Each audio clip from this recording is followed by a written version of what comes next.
A Werewolf Shifter Romance. Written by Amelia Hart. Chapter 1. Blood in the Snow. The wind cuts through the mountain pass with teeth sharper than any blade Bryn has ever known.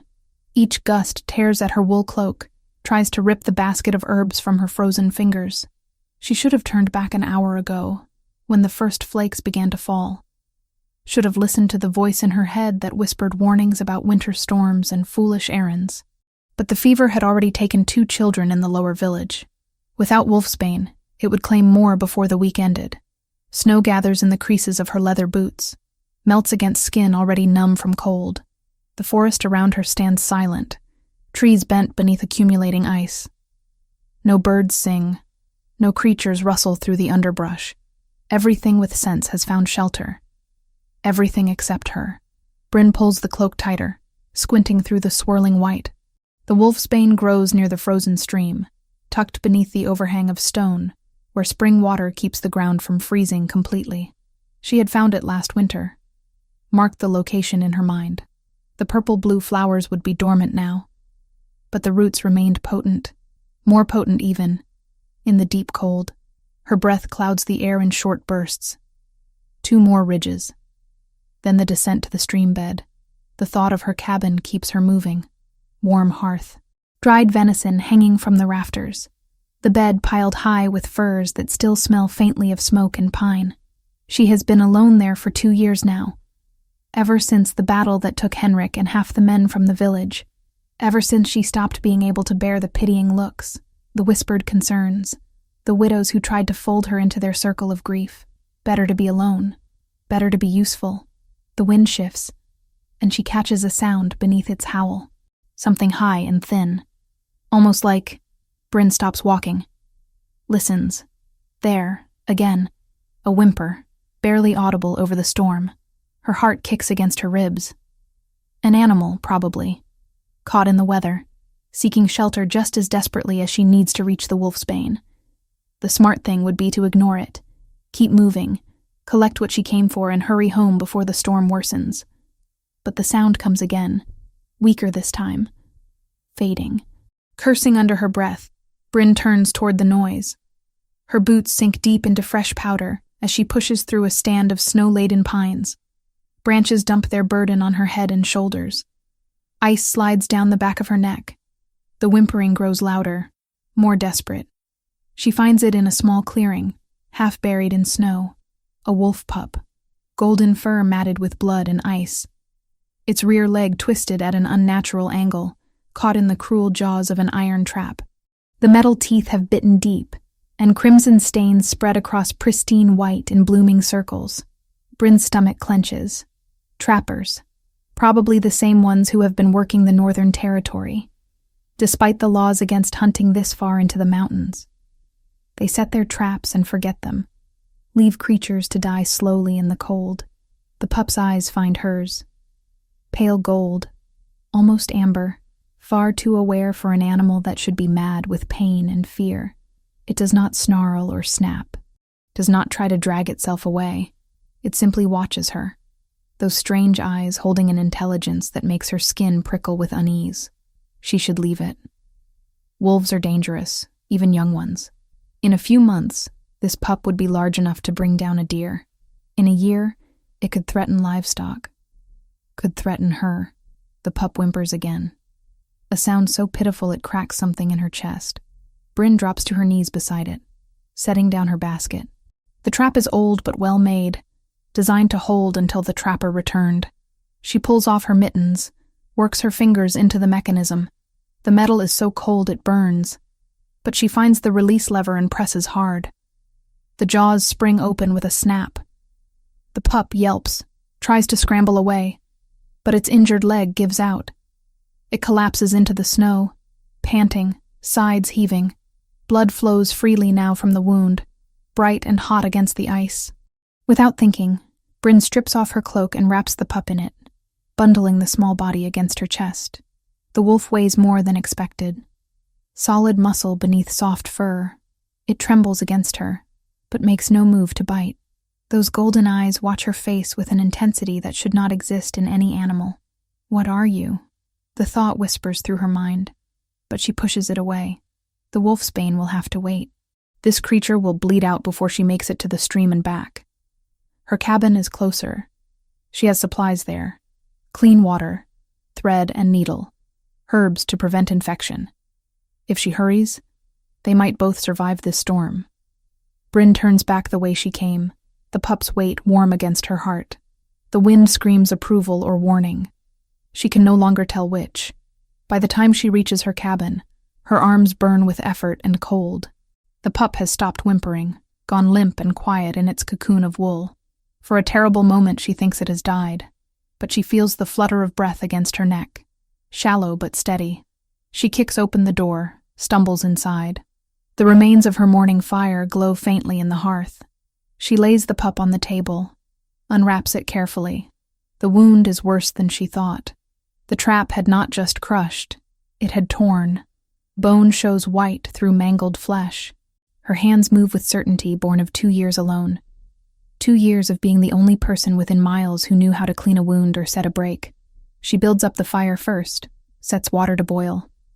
Then she gathers her supplies, clean linen, needle and gut thread, dried yarrow for the bleeding, comfrey for the bone, honey to prevent festering. The pup watches her through half-closed eyes. Does not struggle when she begins to clean the wound, though it must hurt terribly. Does not bite when she sets the bone, feeling the pieces grind together beneath her fingers. It only makes a small, broken sound deep in its throat, and something in that sound reminds her of Henrik in his final moments. She works through the night, until the wound is cleaned and stitched, the leg splinted with thin strips of willow bark. The pup sleeps finally, its breathing deep and even. Bryn slumps into her chair by the fire, exhaustion dragging at her bones. Outside, the storm rages on. Inside, warmth seeps back into her frozen limbs. The cabin smells of blood and herbs, smoke and snow. On the table, the golden pup twitches in dreams, and Bryn wonders what she has brought into her home. What strange creature lies in her cabin, wrapped in bandages and firelight? And why, when she looks into those two intelligent eyes, does she feel as though something fundamental has shifted in the world? The fire burns low.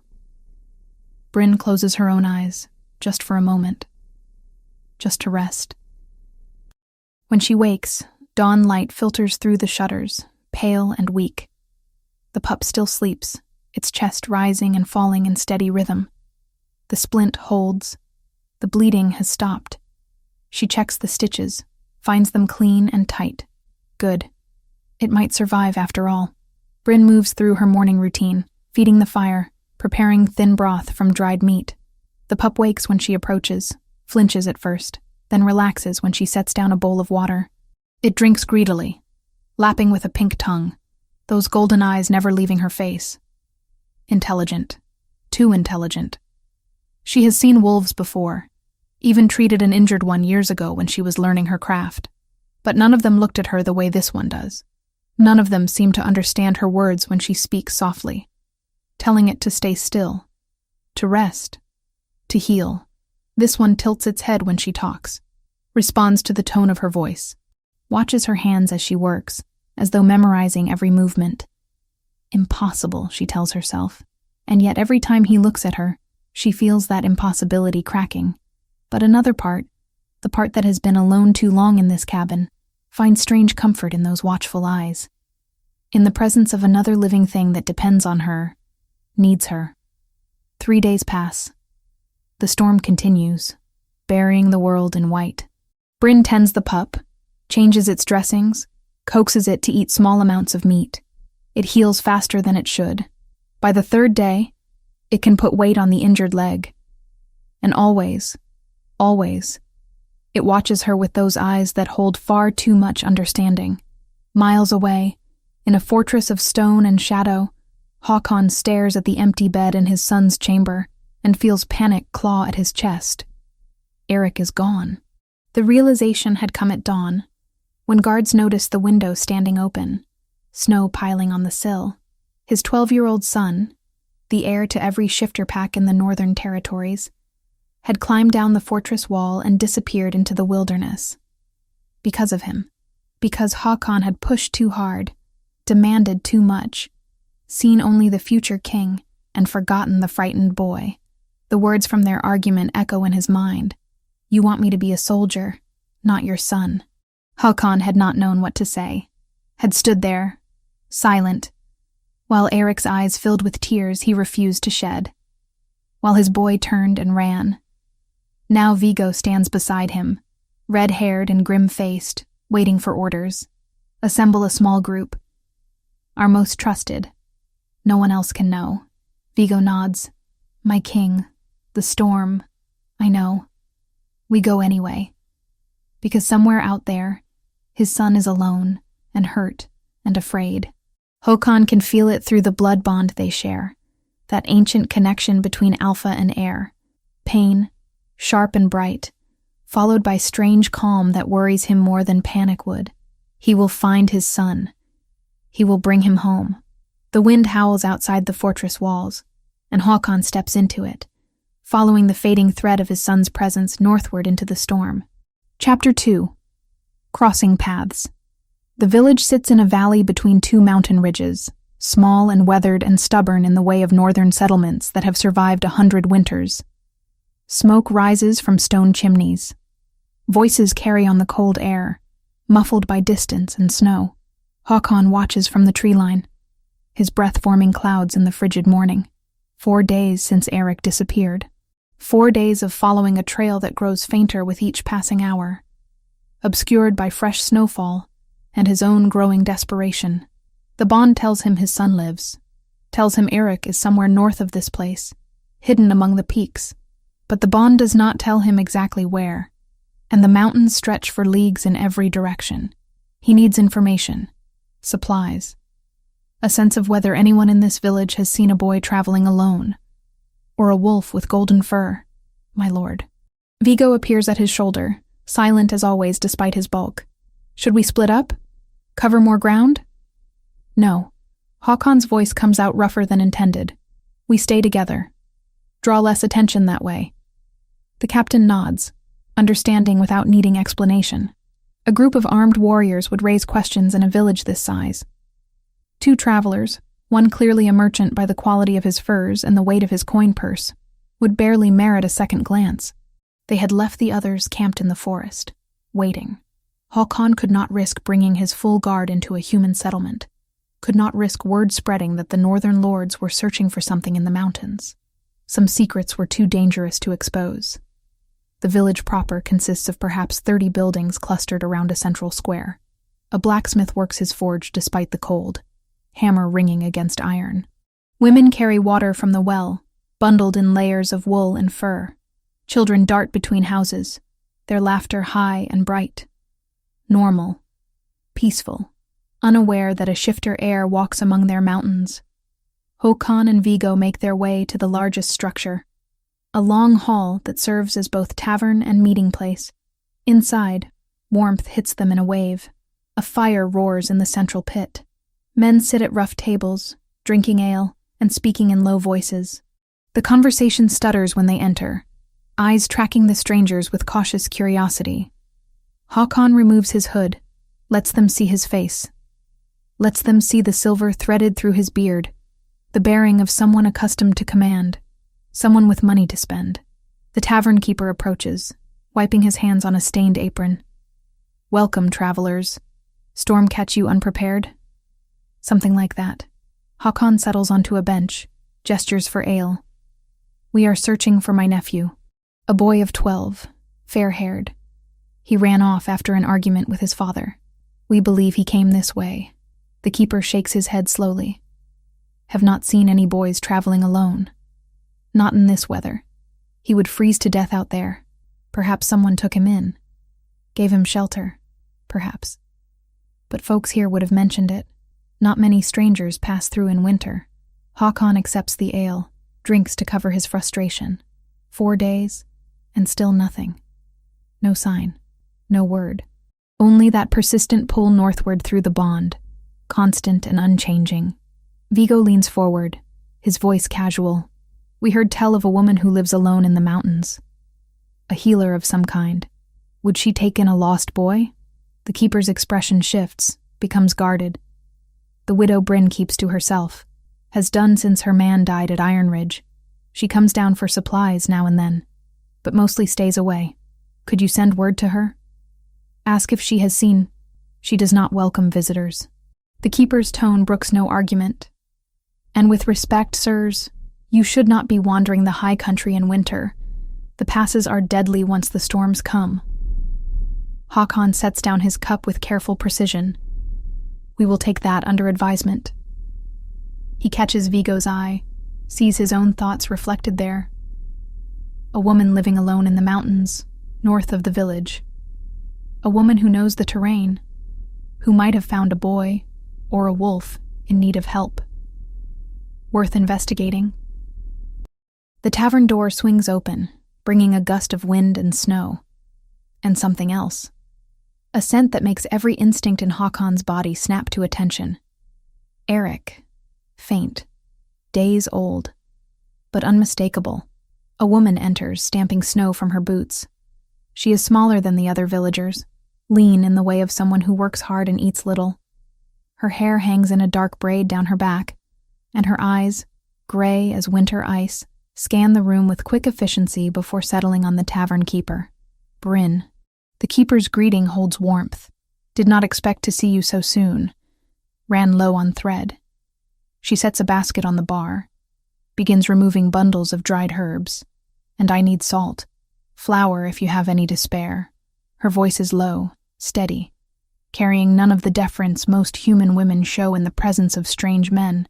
She does not look at Håkon or Viggo, but he senses her awareness of them, sees the slight tension in her shoulders, the way her hand stays close to the knife at her belt. Smart. A woman alone learns to be cautious. The scent of Eirik clings to her clothes, mixed with herbs and smoke, and something he cannot quite identify. She has been near his son, recently, within the last day or two. Håkon rises slowly, careful not to appear threatening. Forgive the intrusion. I could not help but overhear. You live in the mountains? Those gray eyes finally turn to him, and the impact is unexpected. Sharp. Assessing. She takes in his fine furs, his weapons, the way Viggo hovers protectively at his back, makes her judgment in the space of a heartbeat. I do. We are searching for a lost boy. 12 years old, fair hair. Have you seen anyone matching that description? No. The answer comes too quickly, too firmly. She is lying, or at least hiding something. What about animals? Håkon presses. We heard there was a wolf in the area, possibly injured. The boy had been tracking it, thought he could help. Something flickers across her face. Surprise? Concern? It vanishes before he can be certain. I have not seen any wolves. Another lie. He is sure of it now. Bryn finishes her trading quickly, efficient and practiced. The tavern keeper tries to engage her in conversation, asking about her health, her supplies for winter. She answers in monosyllables, already moving toward the door. Håkon follows her outside. Wait. She does not stop walking. Does not turn. Please. Just a moment of your time. That makes her pause. She faces him in the middle of the snow-covered square, and up close he can see the fatigue in her face, the shadows under her eyes. This is a woman who has not slept properly in days. A woman carrying some burden she will not share. I have told you what I know. Which is nothing. I do not believe you. The bluntness makes her blink. Then her expression hardens. I do not care what you believe. Now if you will excuse me, I have a long walk ahead. Let me help you. At least to the edge of the village. I do not need help. She turns again, and this time Håkon lets her go, watches her stride across the square toward the northern trail. Her basket slung over one shoulder, her spine straight despite obvious exhaustion. Viggo appears at his side. She smells like Eric. I know. Should we follow? Not yet. Håkon's mind works through possibilities, discarding and reconsidering. She is frightened. Protective. If they push too hard now, she might take Eric and run somewhere even more remote. Somewhere Håkon might never find them. Better to give her space. Let her think she has escaped scrutiny. Then follow once she believes herself safe. But there is something else bothering him. Something beyond the scent of his son on her clothes. When she looked at him, just for an instant, he had felt it. That pull beneath his skin. That recognition his wolf gives when it senses something important. Impossible. She is human. And even if she were not, he is a widower with no interest in taking another mate. His wife died 8 years ago, and that wound has long since scarred over into numbness. This woman means nothing to him except as a potential lead to finding Eric. He repeats that to himself as they make their way back to the tree line. As Vigo organizes the other warriors for the next phase of the search. As Håkon stares north toward the mountains and feels the double pull of his missing son and something else he refuses to name. The sun climbs higher, weak and pale behind clouds. The woman, Bryn, disappears into the forest, following a trail only she seems to know, and Håkon begins to plan how he will reach her cabin before nightfall. In the mountains, Bryn walks faster than she should on icy trails, her heart hammering against her ribs. That man, those golden eyes that saw too much, asked too many questions. He knows something, or suspects. She thinks of the pup waiting in her cabin, curled by the fire, thinks of how it watches her with those same golden eyes. Too intelligent, too aware, and she wonders if she has just lied to the one person who might have answers to the questions keeping her awake at night. Behind her, unseen in the trees, 2 men begin to follow her trail north. Chapter 3. Threshold of Truth. Dawn breaks gray and cold when the knock comes at Bryn's door. She is awake already, has been for hours, unable to sleep with her mind racing through possibilities and fears. The pup, she still thinks of it as a pup, though she knows better now, lifts its head from where it rests by the hearth. Those golden eyes lock on the door, and a low sound rumbles in its chest. Not a growl, a whine. Recognition. Bryn's hand finds the bow she keeps by the door, an arrow already nocked.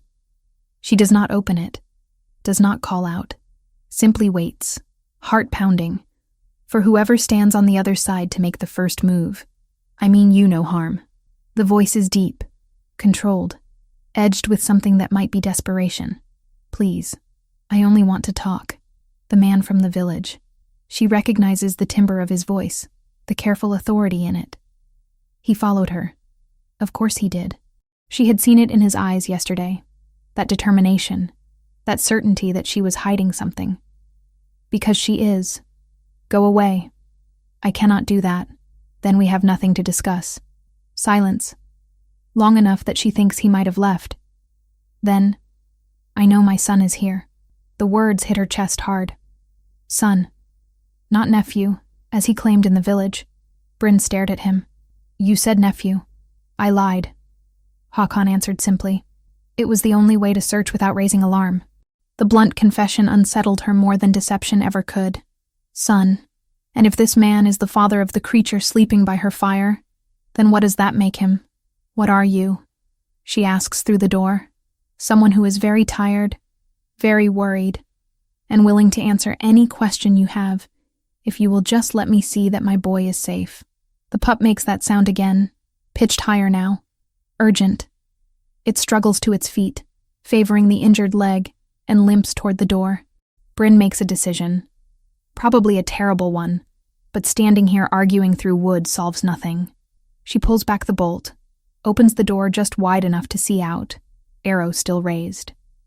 The man stands on her threshold, snow dusting his shoulders and hair. Behind him, taller and broader, stands the red-haired warrior from the tavern. Both have weapons, but neither makes a move to draw them. They simply wait, and in the gray morning light she can see the exhaustion carved into the first man's face, the desperate hope in those 2 familiar golden eyes. He sees the pup. His entire body sags with relief so profound it looks like pain. Eirik, the pup, Eirik, makes a sound somewhere between a whimper and a bark, tries to push past Bryn toward the man. She catches it by the scruff, holds it back, though it struggles against her grip. Stay back, she warns, shifting her aim between the 2 men. Both of you.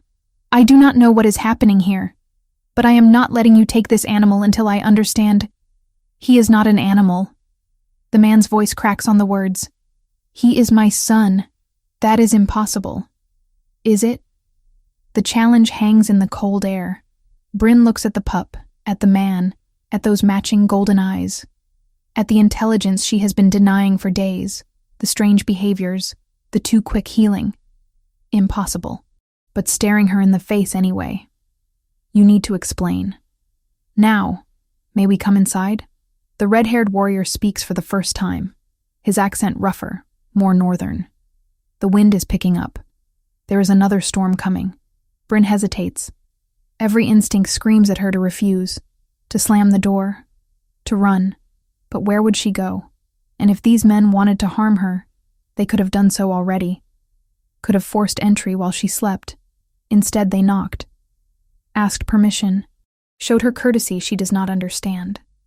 She steps back, lowering the bow, but not the arrow. One wrong move, and I will put this through your eye. Understand. The man nods. Understood. They enter slowly, carefully, the way one approaches a spooked horse. The cabin feels suddenly too small with 3 people and a wolf pup inside it. Bryn backs toward the far wall, keeping her weapon ready, watching as the man drops to his knees in front of Eric. His hands move over the pup's body, checking for injuries with obvious expertise. He finds the splinted leg, touches it gently, and something like anguish crosses his face. Gods. Eric, what did you do?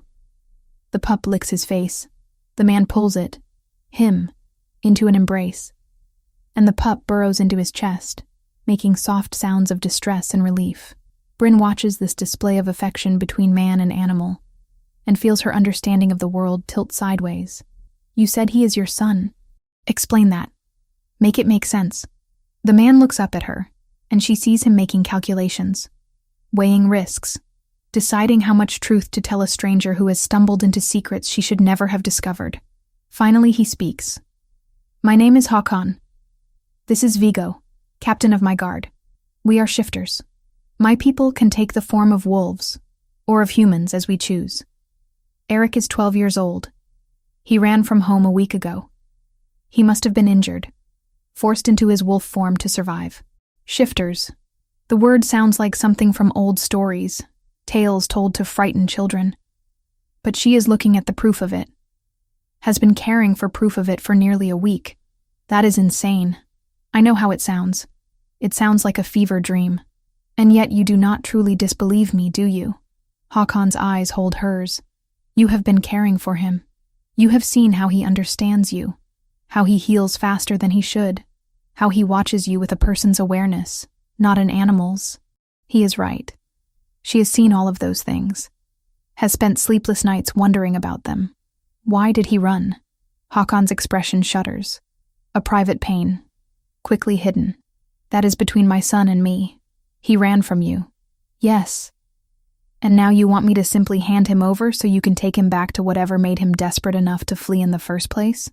Something flashes in Håkon's eyes. Anger? Shame? Both, perhaps. I want to take my son home. I want to make sure he is safe. The rest we will figure out. Bryn lowers her bow fully for the first time, though she keeps the arrow nocked. How do I know you will not hurt him? You do not. You have only my word, which means nothing to me. I do not know you. True, but you know him. Håkon's hand rests on Eric's head, gentle. Ask him. He will tell you whether he wants to come home or not. He is a wolf. He cannot speak. Watch. Håkon looks at his son, Eirik. You know what she is asking. Do you want to come home, or do you want to stay here? The pup goes very still. His eyes shift between his father and Bryn, and she can see the conflict there. Fear and love, anger and longing. Everything a 12-year-old boy might feel about a father he both resents and needs. Finally, Eric turns and presses his head against Bryn's leg. A clear answer, an impossible choice. Håkon's face goes carefully blank. I see. He is afraid of you, Bryn says quietly. I know. What did you do to him? I tried to keep him safe. Made him train for combat. Pushed him to be strong, to be ready for the threats that would come for him simply because of who he is. She watches him struggle with the words. I was trying to protect him, but I forgot to be his father in the process. He looked away. I told you once I had forgotten how to live. You reminded me, Bryn. Don't let me forget again. The admission hangs heavy in the warming cabin. Outside, wind begins to keen through the trees. The storm Vigo predicted is arriving faster than expected. The captain clears his throat. My king, we should secure shelter before the weather worsens. We will not be staying. Håkon rises, and there is something broken in his posture that was not there before. I will not force Eirik to come home. He gestures to Bryn. You have done well caring for him. Better than I managed, it seems. Wait. The word escapes before Bryn can stop it. You are just going to leave? What choice do I have? He does not want to return with me. I will not drag him back in chains. He is 12 years old. He needs his father. He needs someone who will not turn him into a weapon before he is finished being a child. The wind rattles the shutters. Snow begins to fall harder, visible through the gaps in the wood. Vigo moves to the door, looks out, curses softly. My king, we cannot travel in this. We will not make it back to the tree line. Then we camp nearby. You will stay here. Bryn hears herself say it and wants to call the words back, but it is too late. They are already out, already binding her to this choice. The storm will kill you if you go out there now. I am not sending anyone to die in a blizzard, even if you are, whatever you are. Håkon studies her for a long moment. Why would you help us? Because despite everything, I am apparently an idiot who cannot turn away people in need, even people who can turn into wolves. She sets down her bow with finality. But you stay on that side of the room and I stay on this side.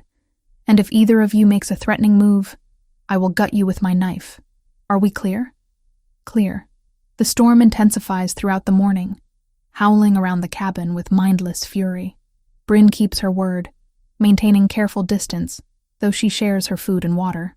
Eirik stays close to her, torn between his father's presence and his obvious desire to remain with the woman who saved him. And Håkon watches them both with eyes that hold too much regret and not nearly enough hope. The snow piles higher against the door. The world outside disappears into white. And in the small cabin, 3 humans and 1 wolf wait for the storm to decide their fate. Chapter 4. Shifting Truths. 3 days. The storm rages for 3 full days, turning the world beyond the cabin into a white nightmare of wind and ice. Bryn has weathered mountain blizzards before, but never one this vicious, this determined to bury everything beneath frozen oblivion, and never while sharing her small sanctuary with 2 shifters and their broken family. The tension eases gradually, necessity forcing them into an uneasy cooperation. Håkon helps maintain the fire, his movements economical and practiced. Vigo proves surprisingly useful at repairing the leak in the roof that Bryn has been meaning to fix for months. They eat in shifts, make themselves as unobtrusive as possible given the cramped quarters. But it is the conversations that change everything. On the second night, while Eirik sleeps curled by the hearth, Håkon speaks. His voice is quiet in the darkness, meant only for Bryn, though Vigo surely hears every word from his post by the door. My wife died 8 years ago. Hunters ambushed her caravan. They knew what she was, what we all are. Bryn looks up from the leather she is mending. I am sorry. Eirik was 4. He watched it happen. Håkon's jaw works. I could not protect them. I was 50 miles away, dealing with border disputes, playing king while my family died. When I finally reached them, she was already gone. Eirik was covered in her blood, hiding beneath the wagon, silent. He did not speak for 6 months after. The grief in his voice is old, worn smooth by years of carrying it. But beneath the smoothness, the pain remains raw. After that, I swore I would never fail him again. Would make him strong enough to protect himself. Would train him to survive any threat. She sees Håkon's hands clench. I pushed him too hard. Made him train when he should have been playing. Demanded perfection when he was just a child trying to grieve his mother. Bryn sets down her work. He thinks you see him as a soldier, not a son. Because I do. Did. Håkon closes his eyes. Gods I do not even know anymore. Every time I look at him, I see that 4-year-old boy covered in blood. I see all the ways I failed them both, and I try to make him stronger so I never have to bury him too. But he does not need to be stronger. He needs to be loved. The words land between them, simple and devastating. Håkon looks at her, and something in his expression makes her breath catch. You are right. I know you are right, but I do not know how to be what he needs. I have forgotten how to be anything but afraid. Brynn finds herself moving closer, drawn by the vulnerability in his voice, drawn by recognition.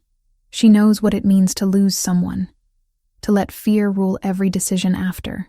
I was married once. Henrik. Good man. Strong. She stares into the fire. He died at Iron Ridge. Took an arrow meant for the boy next to him. Died so another wife would not become a widow. I am sorry. I was angry for a long time. At him for being noble.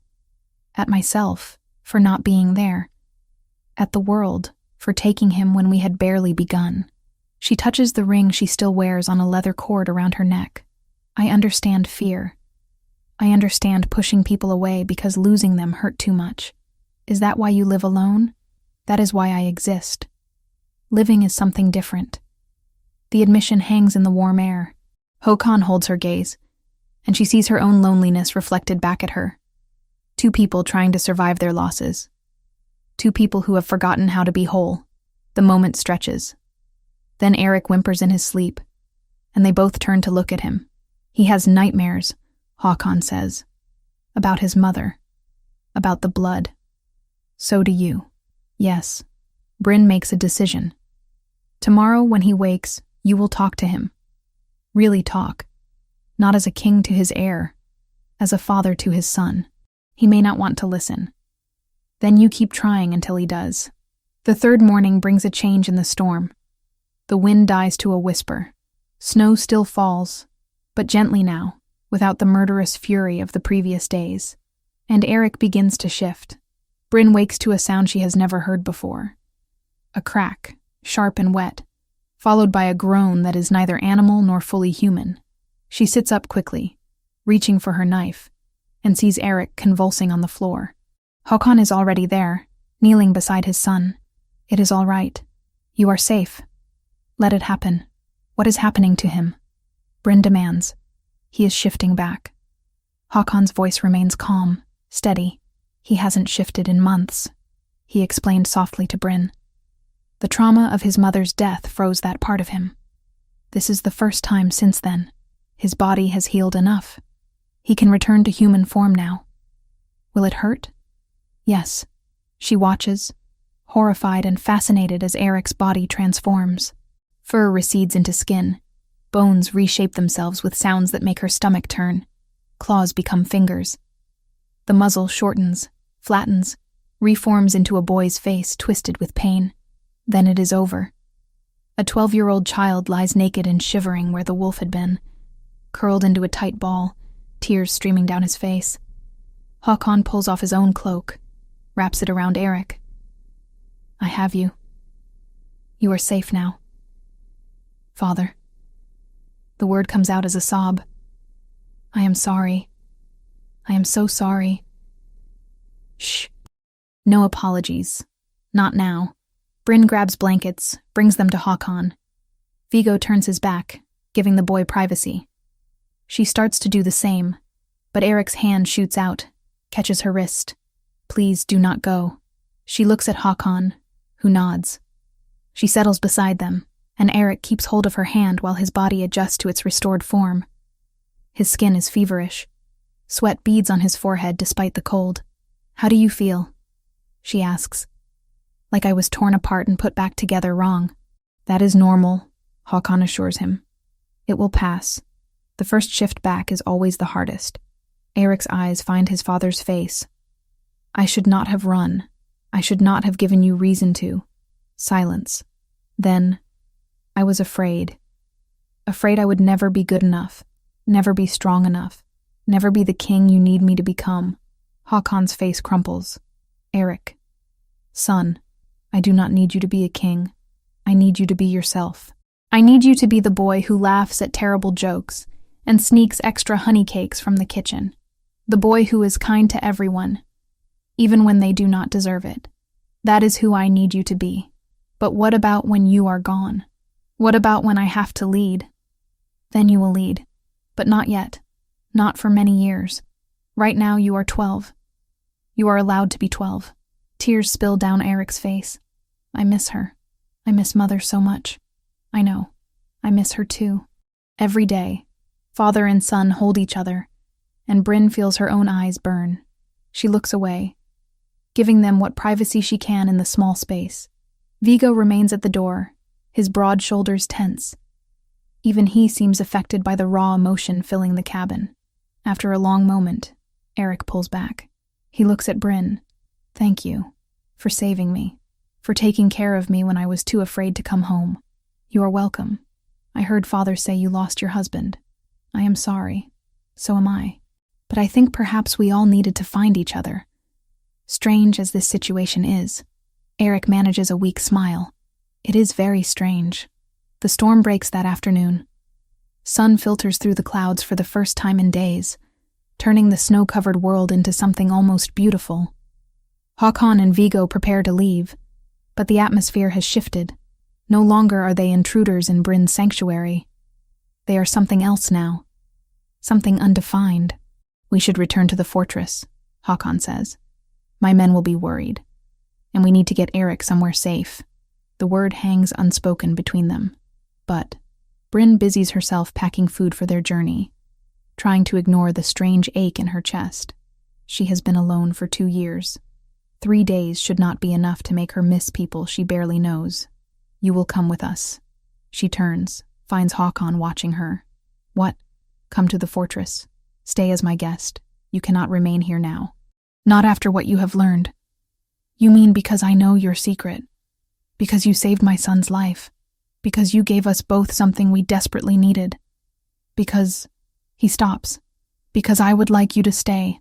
The admission surprises them both. Bryn sees Vigo's eyebrows rise. Sees Eric watching with open hope. I have a life here, she says weakly. Do you? Or do you have existence in solitude? The words echo her own from the night before. She looks around the cabin, at the empty spaces where Henrik's things used to be. At the cold corners, she never bothers to warm. At 2 years of surviving instead of living, I do not know anything about your world. Then learn. What if I do not belong there? What if you do? Outside, the sun climbs higher. The snow sparkles. And Bryn realizes that the storm has brought more than just cold. It has brought possibility. Change. The chance to be something other than the widow in the woods. She meets Håkon's golden eyes. All right, I will come. But only until I decide what I want. Fair enough. They gather their things. Eric, still weak but improving rapidly, dresses in spare clothes Håkon brought. When they step outside, the world is transformed, clean, new, full of paths that did not exist before. Bryn locks her cabin door, uncertain if she will return. Håkon offers his hand to help her through a deep drift, and when their fingers touch, something sparks between them, something that might be dangerous, might be wonderful. Definitely something neither of them expected. Chapter 5. Blood and Betrayal. They are halfway back to the cabin to retrieve Bryn's supplies when the attack comes. No warning. No sound beyond the whisper of arrows through cold air. One buries itself in a tree trunk an inch from Håkon's head. Another grazes Vigo's shoulder, drawing blood. Down! Håkon shouts, pushing Eric behind a fallen log. Bryn drops with them, her bow already in hand, scanning the tree line for movement. How many? Vigo asks, his voice tight with pain. 4. Maybe 5. Håkon's eyes glow gold, his wolf rising close to the surface. They have silver-tipped arrows. The words make Bryn's stomach drop. That means they know what you are. Yes. Håkon meets her gaze. This was not random. They were waiting for us. Another arrow slams into the log, splintering wood. Eric flinches, and Bryn sees fear in his young face. Not the terror of a trapped animal, but the calculated understanding of someone who has faced danger before. Too young to know that look. Too old not to wear it. Stay low, Håkon commands. Vigo, can you shift? The silver grazed me. It will burn, but I can manage.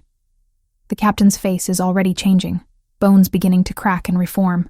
"Father," Eric's voice is small. "I can help. I can fight." "No."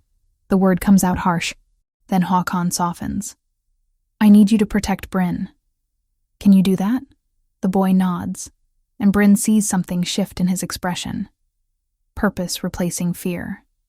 His father has given him a task, but one born of trust, not tyranny. Håkon turns to Bryn. "How good are you with that bow?" "Good enough. Can you cover us while we flank them?" "Show me the targets." He points to movement in the trees. 3 men, maybe 4, positioned in a rough semicircle. Professional. Organized. These are not opportunistic bandits stumbling across travelers. These are hunters who knew exactly who they were hunting. "On my mark," Håkon says. Then he shifts, and it is both horrible and magnificent. His body explodes into fur and muscle, bones cracking and reforming in seconds instead of the agonizing minutes it took Eric. A massive wolf stands where the man was, silver gold fur rippling over heavy shoulders. Viggo completes his own transformation beside him. His wolf is darker, russet red, nearly the size of a small horse. They move as one, breaking from cover in opposite directions. Bryn rises, draws, releases. Her arrow takes one hunter in the shoulder, spinning him around. She knocks another, fires again. This one misses, but it forces a second hunter to dive for cover. "Stay down!" she hisses at Eric, already moving to a new position. The boy follows close, his movements surprisingly quiet for someone so recently injured. The sounds of combat echo through the forest. Snarls and screams, the wet crunch of teeth meeting flesh. Bryn fires steadily, methodically, giving Håkon and Viggo the openings they need to close with their attackers. Then she sees the 5th hunter. He is not aiming at the wolves. He is aiming at Eric. Her arrow is faster. It takes him in the chest before his finger can release. He falls backward, surprise frozen on his face. The battle ends quickly after that. 2 hunters dead, one fleeing through the forest, one captured, pinned beneath Viggo's massive paw, whimpering in terror. Håkon shifts back to human form, unconcerned with his nakedness in the cold. He strides to the captured hunter, crouches down. When he speaks, his voice holds the kind of authority that makes kings. "Who sent you?" The hunter spits blood. "Go to hell, shifter." Wrong answer. Håkon nods to Viggo, who applies more pressure. The hunter screams. "Let us try again." "Who?" "Sent. You." "Someone from the court," the hunter gasps. "That is all I know. Paid us to watch for a golden wolf traveling with a man and boy. Said to kill all 3. Bryn's blood runs cold. They knew Eric ran. They knew he would be in wolf form. And they knew I would come searching." Håkon's expression darkens. "Someone wanted my son dead and me blamed for his disappearance. Or dead alongside him," Viggo adds, shifting back to human. Blood runs from the graze on his shoulder, mixing with melting snow. "You are hurt." Bryn moves to examine the wound. The flesh around it is already inflamed, angry red spreading from the shallow cut. "Silver poisoning," Viggo explains through gritted teeth. "It will pass, but it burns. I have something for that." Bryn pulls herbs from her pack, the ones she always carries. Comfrey to draw out poison. Yarrow to prevent infection. She works quickly, cleaning and binding the wound while Håkon questions the hunter further. But the man knows nothing more. Just a hired blade following orders, paid in gold. Promised more when the job was complete. "What should we do with him?" Viggo asks. Håkon's face is cold. "He tried to kill my son." "Father." Eric steps forward. His voice shakes but holds steady. "He is helpless now. We are not murderers. He would have murdered you, but he did not. And we are not like them." As something passes between father and son, a test perhaps, or a teaching moment. Finally, Håkon nods. "Bind him. We take him back to the fortress for questioning. Perhaps he will remember more under proper interrogation." They tie the hunter securely, gag him to prevent warnings to any allies. Viggo shoulders him easily despite his injury. Bryn finishes gathering her supplies from the cabin, moving quickly, aware that the one who escaped might return with reinforcements. As they travel, Håkon moves close to her. Thank you for saving Eirik. Again, you do not need to keep thanking me. I do, actually. That arrow was meant for his heart. I know. She had seen it, had acted on instinct, the way she does when treating a wound or gathering herbs. No thought, just motion. You are a remarkable woman, Bryn. The words warm her more than they should. I am a woman who knows which end of an arrow goes where. You are more than that. His hand brushes hers as they walk. And I think you know it. She has no response to that. Or rather, she has too many responses, and none of them are safe to voice. The journey takes 2 more days. Eirik walks beside them, still weak, but improving with the resilience of youth. Bryn treats Viggo's shoulder each morning and night, watching the silver burn slowly heal, and she becomes aware of the growing connection between herself and Håkon, the way he positions himself between her and any potential threat, the way his eyes track her movements whenever she is out of his sight, the way conversation comes easily between them, as though they have known each other for years instead of days. Dangerous. This is dangerous. She is human. He is a king of creatures she did not believe existed a week ago. There is no future in this attraction, but knowing that does not make her heart beat any slower when he looks at her. On the evening of the 2nd day, as they make camp in a sheltered hollow, Håkon pulls her aside. When we reach the fortress, there will be questions. The council will want to know why I brought a human into our home. And what will you tell them? The truth. That you saved the heir's life. That you have knowledge of healing we can use. That you have earned sanctuary. Will they accept that? They will accept what I tell them to accept. I am still king, but uncertainty flickers in his eyes, though I suspect there will be resistance. Someone on the council sent those hunters. Someone wanted my son dead. Then we walk into a nest of vipers. Yes, but we do it together. He takes her hand, and this time the touch is deliberate, claiming, I will keep you safe, Bryn. I swear it. She should pull away, should maintain distance, should remember that this man is not Henrik, will never be Henrik, could never be hers. Instead, she holds on. I hope you are as good at keeping promises as you are at being stubborn, she says. I am exceptional at both. Despite everything, she smiles. Then I suppose we will find out. They travel on, into the unknown, into danger, into a world where nothing Bryn knew before still applies. She carries her bow and her herbs and her grief, and tries not to think about the way Håkon's hand feels in hers, tries not to hope for things that cannot be. The fortress appears on the 3rd morning, rising from the mountainside impossible and immense, stone walls thick as houses, towers that scrape the sky, a stronghold built to withstand armies, and somewhere inside, a traitor waits. Chapter 6. Fortress of Shadows. The gates open before them with a groan of iron and wood. Guards bow as Håkon passes, their relief at seeing him alive palpable in the air. But their eyes linger on Bryn, and she feels the weight of their scrutiny. Human. Outsider. Threat. She keeps her chin up, her hand near her knife as they cross the courtyard. The fortress is larger than she imagined, sprawling and ancient, carved from the mountain itself. Shifters in both forms move through the space with easy confidence, some stopping to stare at the strange woman walking beside their king. Ignore them, Håkon murmurs. They will adjust. Will they? Eirik walks close to her other side, and she notices how his presence legitimizes hers. The heir trusts this human. That counts for something. The council chamber is a vast hall of stone and timber. Men and women wait there, their faces carefully neutral as Håkon enters. But Bryn sees the calculations happening behind their eyes. One man stands, tall and gray-haired, with a beard that reaches his chest. My king. Thank the gods you have returned safely. We feared the worst when you disappeared without word. Circumstances were urgent, Ulfric. Håkon's tone is cool. My son's life was at stake. Of course. Ulfric's gaze slides to Eirik, then to Bryn. And you found him, though I see you have brought back more than we expected. This is Bryn.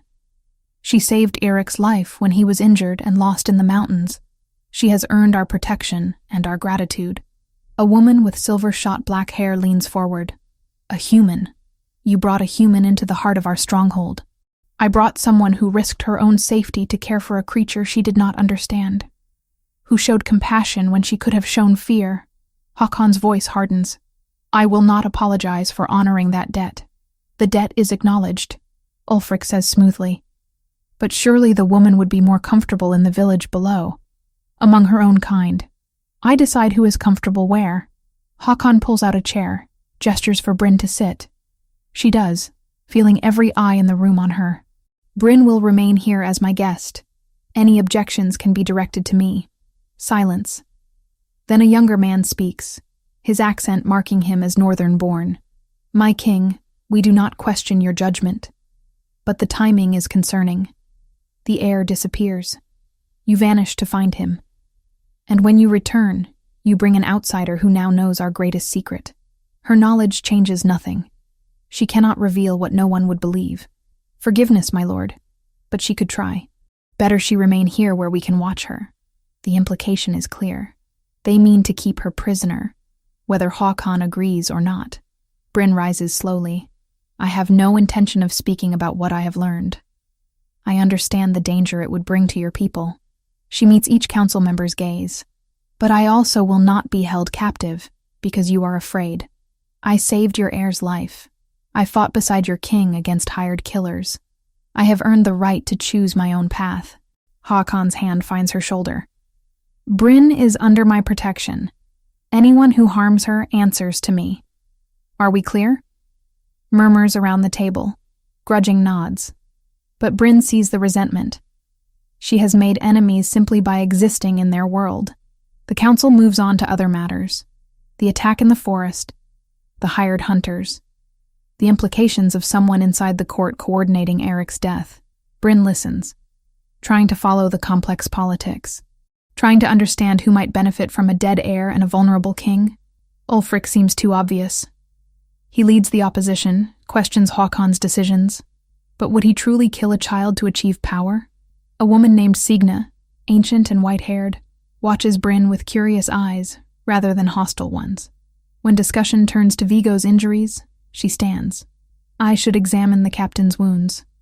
Silver poisoning can turn septic if not properly treated. Brynn has been treating him, Hakon says. She has skill with herbs and healing. Sina's eyebrows rise. Has she now? The old woman approaches Brynn directly. What did you use for the silver burns? Comfrey to draw out the poison, yarrow to prevent infection, honey as a binding agent. And for the pain? Willow bark tea. I wanted something stronger, but we had limited supplies. Sina nods slowly. You know your craft. Not many humans would think to treat silver poisoning. Her eyes narrow with interest. Perhaps you would join me in examining the captain later.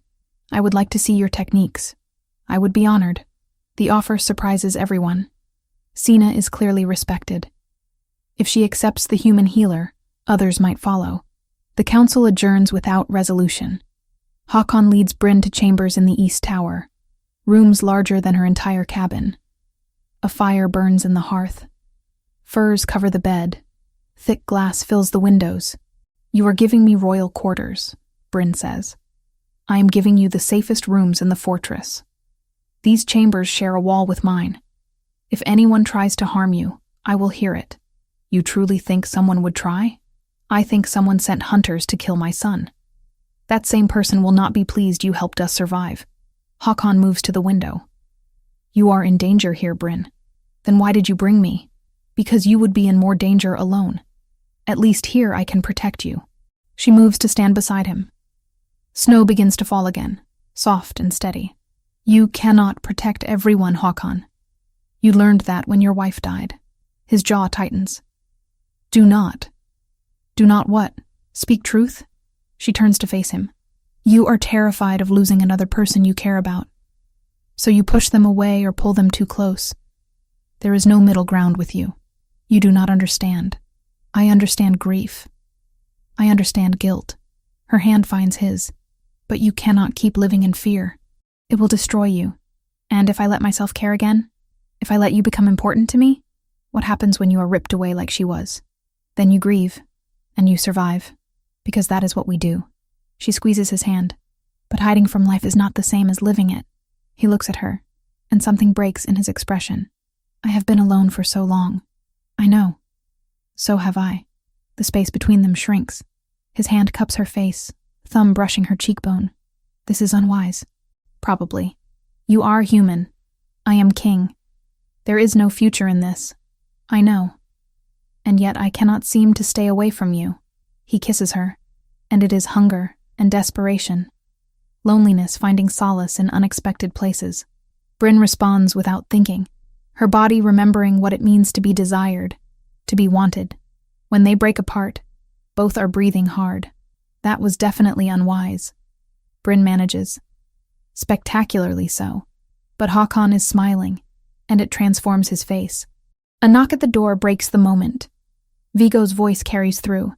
My king. Sina wishes to examine my wounds. She requests Bryn's presence. Go, Håkon says softly. Make an ally of the old healer. We will need her support in the days ahead. Bryn follows Viggo through torchlit corridors to Sina's chambers. The old woman's rooms smell of herbs and smoke, dried plants hanging from every beam. It reminds Bryn of her own cabin. Sit, Sina commands Viggo, then turns to Bryn. Show me what you have been doing. Bryn unwraps the bandages, revealing angry red flesh. The silver burns are healing, but slowly. Sina examines the injury. You have done well. The infection has not spread, but there is something you do not know. She moves to her shelves, selects a dark bottle. Silver disrupts our natural healing. But there is an herb that grows only in the deepest caves. Moonshade, we call it. Mixed properly, it can help shifter flesh repair itself even after silver damage. The scent is strange, earthy and bitter, with an undertone of something sweet. I have never heard of such a plant, Bryn admits. You would not have. It does not grow in the sunlit world. Sina begins preparing a poultice. Tell me, child, do you know what you have stumbled into? I know someone wants Eric dead. I know Håkon is trying to find out who. And do you know why you are truly here? The question makes Bryn pause. Because Håkon wants to protect me. Perhaps. Sina's eyes are ancient and knowing. Or perhaps because old stories speak of a human woman who will change everything. A healer who knows herbs and has a warrior's heart. That is ridiculous. I am just a widow who happened to find an injured wolf. Are you? Sina applies the poultice to Viggo's shoulder. Or are you exactly where you are meant to be? Bryn has no answer. Does not want to consider what it might mean. But as she helps Sina finish treating Viggo, she cannot shake the feeling that she has stepped into something far larger than she understands. Something that started the moment she pulled that golden pup from the trap. Chapter 7. Poison and Proof. 3 days pass in the fortress, and Bryn begins to understand the rhythms of shifter life. The way conversations stop when she enters rooms. The careful distance most maintain. The exceptions stand out. Sina, who teaches her about shifter physiology. Eric, who seeks her company. And Håkon himself, whose stolen moments grow longer and more dangerous. On the 4th morning, Bryn wakes to find Håkon in her chambers. He sits by the fire, but something is wrong. His skin holds a grayish pallor. Sweat beads his forehead despite the cool air. Håkon? She crosses to him quickly. What is wrong? Nothing. Just tired, but his hand shakes when he tries to wave her away. Bryn grabs his wrist, feels his pulse. Too fast. Too weak. She pulls down his collar, examines his skin. There, at the base of his throat, tiny red spots. Petechiae. Signs of blood not clotting properly. How long have you felt ill? A few days. It is nothing. This is not nothing. I have seen these symptoms before. A trapper in the mountains, slowly poisoned by his wife. She used monkshood. Small doses over weeks. His eyes widen. That is impossible. I have guards taste everything. What about wine? Mead? Sealed bottles that guards would not test? The private stores. Only the king and council have access. Then someone on the council is poisoning you, and they have been doing it for weeks. Håkon tries to stand, but his legs give out. Bryn catches him, staggers under his weight. We need Sina. Now. She gets him to the bed, then runs to the door. A guard stands outside, expression shifting from bored to alarmed. Get Sina. Tell her the king is ill and I suspect poisoning. Move. The guard hesitates. Takes orders from a human. Now, unless you want to explain to Eric why you let his father die. The guard runs. Sina arrives within minutes, Eric and Vigo close behind. The old healer takes one look at Håkon and curses, monkshood mixed with liquid silver. I can smell it now that I know to look. Sina pulls bottles from her bag. How did you recognize it? The petechiae, the tremor. I have seen it before. You saved his life.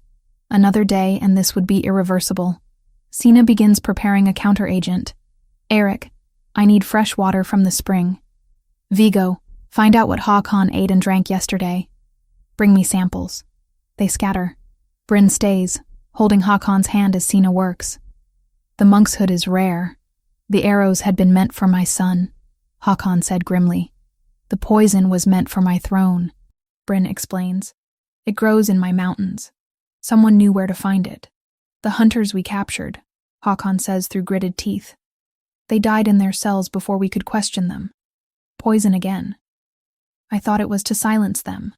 I did not realize the assassin was already moving against me. Sina forces Håkon to drink something vile. Color begins returning to his face, though he still looks desperately ill. The antidote will purge most of the poison, but you must identify the source. Sina is firm. No more food or drink from common stores.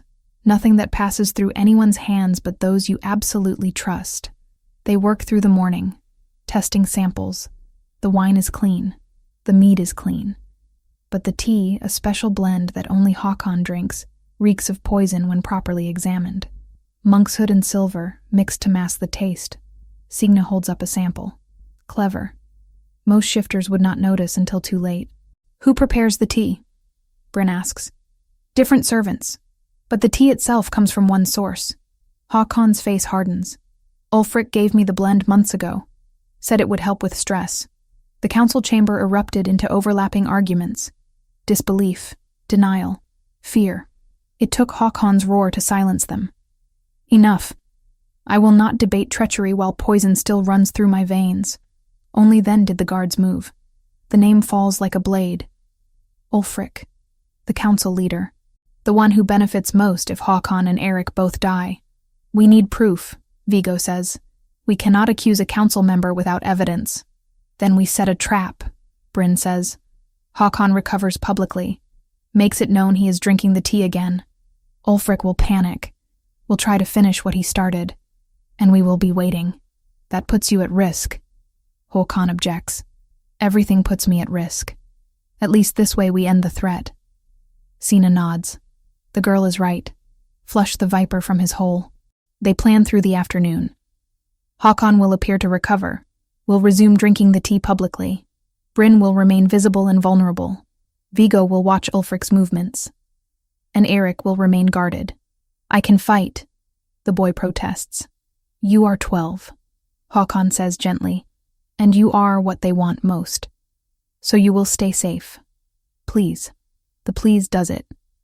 Eric nods. 2 days pass. Håkon performs his recovery beautifully, drinking the poisoned tea where council members can see, then taking Sina's antidote in private. He grows weaker with each dose, but hides it well. The answer comes on the third night. Vigo catches a servant sneaking into Håkon's chambers with fresh tea. Under questioning, the terrified man breaks immediately. He was paid by a merchant. Paid to ensure this particular blend reached the king each morning. The merchant, when dragged before Håkon, reveals his employer quickly. Ulfric bought the monkshood. Ulfric provided detailed instructions. Ulfric promised gold and favor when the king was dead. The council is summoned at dawn. Ulfric arrives confident, unaware his conspiracy has collapsed. When Håkon presents the evidence, the man barely flickers. A merchant's testimony? Easily bought. You have no real proof.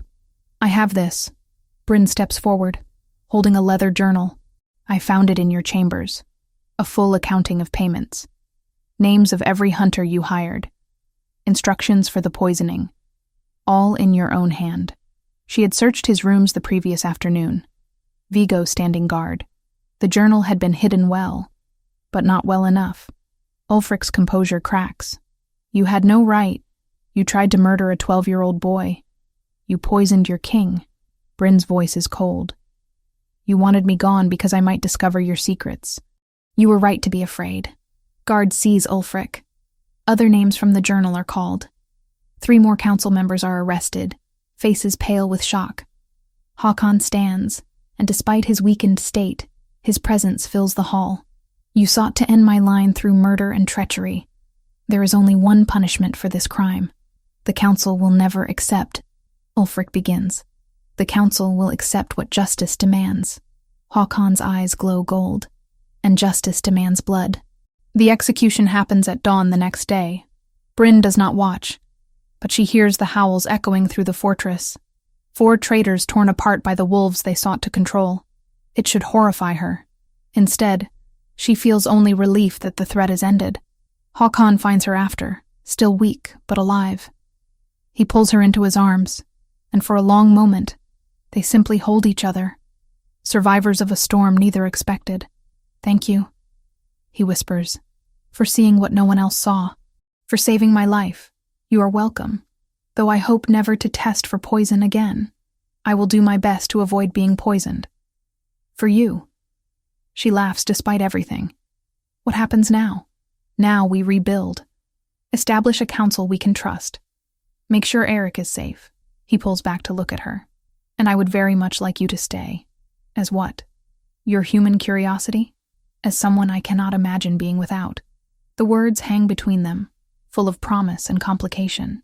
Bryn knows she should be sensible, should remember all the reasons this cannot work. But standing in Håkon's arms, feeling alive for the first time in years, she finds she does not care about sense. Then I will stay, she says. For now. For now is enough. They stand together as dawn breaks over the mountains. Around them, the fortress begins to wake.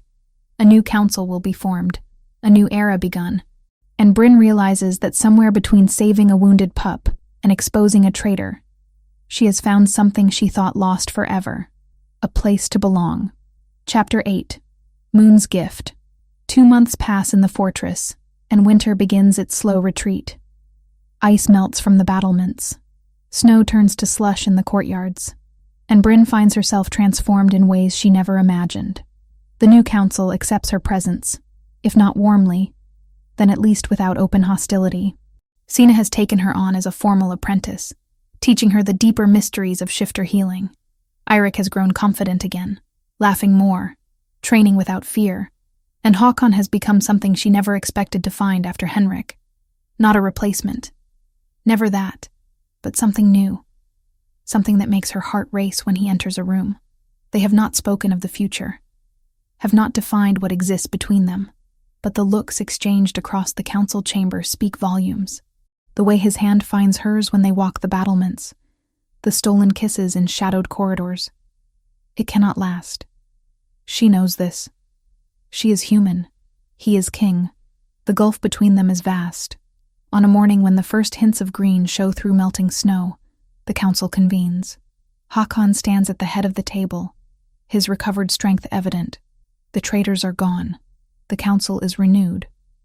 But questions remain. His golden eyes find Bryn. Questions about what comes next. Murmurs around the table. Everyone knows what he means. The human woman who saved the king, who exposed the conspiracy, who has become far more than a guest. My lord, an older woman speaks carefully.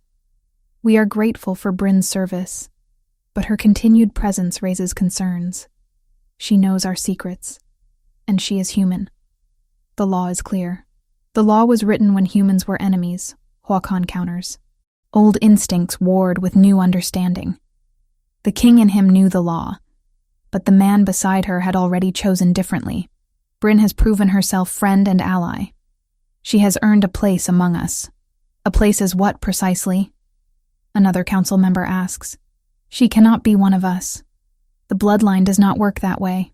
Sina rises slowly, commanding attention. Perhaps it is time we spoke of older laws, older truths. Every eye turns to the ancient healer. She looks at Bryn. There are stories, from before the Great Separation. Stories of humans who proved themselves through deed and courage. Who were offered a choice. The gift of the moon. Håkon says quietly. I thought it was legend. Most legends contain seeds of truth. Sina moves around the table. When a human shows the heart of a wolf, when true love exists between human and shifter, the moon goddess may grant transformation, may allow the human to become what they were always meant to be. Bryn's breath catches. Sina mentioned something once. Old stories about humans and the moon's blessing. I thought she was teasing. I am saying the possibility exists, but it is not guaranteed. The ritual is dangerous. Many humans have died attempting it. The body must accept the change or be destroyed by it. And if it works, then you would be fully shifter, able to shift forms, part of the pack, able to stand beside Håkon as equals. The temptation is immediate and overwhelming. To be part of this world truly. To have a future with Håkon that does not end in her aging and dying while he remains young. But the cost. The risk of death. I need time to think, Bryn says. Håkon crosses to her, takes her hands. You do not have to do this. I want you exactly as you are, but you are immortal. Or close enough. I will age. I will die. You will watch it happen. Then I will treasure every moment we have. That is not enough. Not for me. She meets his eyes. I have spent 2 years existing instead of living. I do not want to go back to that. I want more. I want everything. Even if it kills you? Yes. The word hangs between them. Håkon's face twists with emotion. Fear and hope and desperate love all mixed together. When? He asks roughly. Sina answers. The ritual must be performed under a full moon. The next one rises in 3 days. 3 days. Barely any time at all to prepare. To say goodbye to her humanity if the ritual fails. Eirik finds her on the 2nd day. The boy sits beside her on the battlements, watching the mountains. Are you afraid? He asks. Terrified. Good. That means you understand what you are risking. He looks at her with eyes far older than 12. But I think you are brave enough. You saved me when I was lost. Maybe the moon will save you when you need saving. And if she does not, then my father will be heartbroken. And I will miss you terribly. Eirik takes her hand. But I think you were meant to find me that day in the snow. Meant to be here. Meant to be part of our family. The words break something open in her chest. Family. She has not had that in so long. The night of the full moon arrives. Bryn stands in the ritual chamber deep beneath the fortress. Stone walls carved with ancient symbols. A circle of silver on the floor. Sina and the council arranged around the perimeter. And Håkon, his face pale with fear he cannot hide. Last chance to change your mind, Sina says gently. No. Bryn steps into the circle. I am ready. The ritual begins with words in a language she does not know. Sina's voice rises and falls, calling on powers older than memory. The moon, visible through an opening in the stone ceiling, bathes everything in silver light. Then the pain starts. It feels like being torn apart from the inside. Her bones crack and reform. Her skin burns as though dipped in fire. She screams, cannot help it, and hears answering howls from the shifters around her. This is dying. This is what death feels like. She tries to hold on to herself. Tries to remember who she is. Bryn. Widow. Healer. The woman who saved a golden wolf pup in a blizzard. The woman who chose to be brave, but the pain overwhelms everything. She loses herself in it. Then, through the agony, she feels it. A presence. Ancient and vast. The moon herself, or some echo of her. The presence wraps around Bryn's fracturing consciousness and asks a question without words. Do you choose this? Do you accept the gift and all it means? Yes. With everything she is, Bryn chooses. Chooses life. Chooses love. Chooses the future she wants. The presence accepts her answer. Power floods through her, rewriting her at the deepest level. Then the pain peaks, crests, and suddenly stops. She collapses to the stone floor, gasping. Her body feels wrong. Different. She tries to stand and stumbles on limbs that bend differently. Easy. Håkon is there, his hands gentle. Do not try to move yet. Let your body adjust. Bryn looks down at herself and sees silver fur. Paws instead of hands. A tail. She has become a wolf. The transformation worked. She tries to speak, manages only a whine. Panic flares. Breathe, Sina commands. Your human form is still there. You must learn to find it. Focus on your hands. Remember what they felt like. Remember being human. Bryn tries. Focuses on memories of her hands. The shift happens faster than she expects. Fur recedes. Bones crack back into human configuration. She gasps as she reforms, naked and shaking on the cold stone. Håkon wraps a cloak around her, pulls her into his arms. You did it. Gods, you actually did it. It worked? Her voice is hoarse. It worked. You are one of us now. Around the circle, the council members shift to wolf form and back, an acknowledgement of her acceptance. Sina smiles. Your wolf is silver. Unusual. A mark of the moon's particular favor. The days that follow are a blur of learning. How to control the shift, how to run on 4 legs, how to hunt, to fight. Bryn throws herself into it with determination. And through it all, Håkon is there. Teaching, encouraging, loving her with an openness he was too afraid to show before. 1 month after the ritual, under spring flowers blooming in the fortress gardens, Håkon makes his declaration before the assembled court. Bryn has proven herself in every way that matters. She saved my son. She saved my life. She exposed traitors and faced death to become one of us. His voice carries across the crowd. I claim her as my mate, as Luna Queen, as my equal in all things. The proclamation is met with cheers. Eirik grins widely. Signa nods approval. And Bryn, who came to the mountains seeking only herbs for a fever, finds herself standing at the center of a new life. That night, they run together under the stars. Håkon gold and silver, Eirik bright gold, and Bryn gleaming ice silver. 3 wolves racing through the forest, a family forged not by blood, but by choice. When they finally stop on a ridge overlooking the valley, all 3 shift back to human. Håkon pulls Bryn close, and she rests her head against his shoulder. Thank you, he says quietly, for not giving up, for choosing this, for choosing us. There was never really a choice. Not once I got to know you both. She looks up at him. This is where I belong. You are sure? No regrets? Only that I cannot go back and tell my younger self to stop mourning and start living sooner. Håkon laughs and kisses her. In the distance, Eirik makes exaggerated gagging sounds, and they break apart laughing. They make their way back to the fortress, as dawn paints the sky gold and pink. Bryn walks between Håkon and Eirik, their hands linked, and realizes that grief does not last forever. That loss can give way to new beginnings. That sometimes, saving a wounded wolf pup in a blizzard leads to finding the family you never knew you needed. The snow has melted. Spring has come, and Bryn is finally, truly home.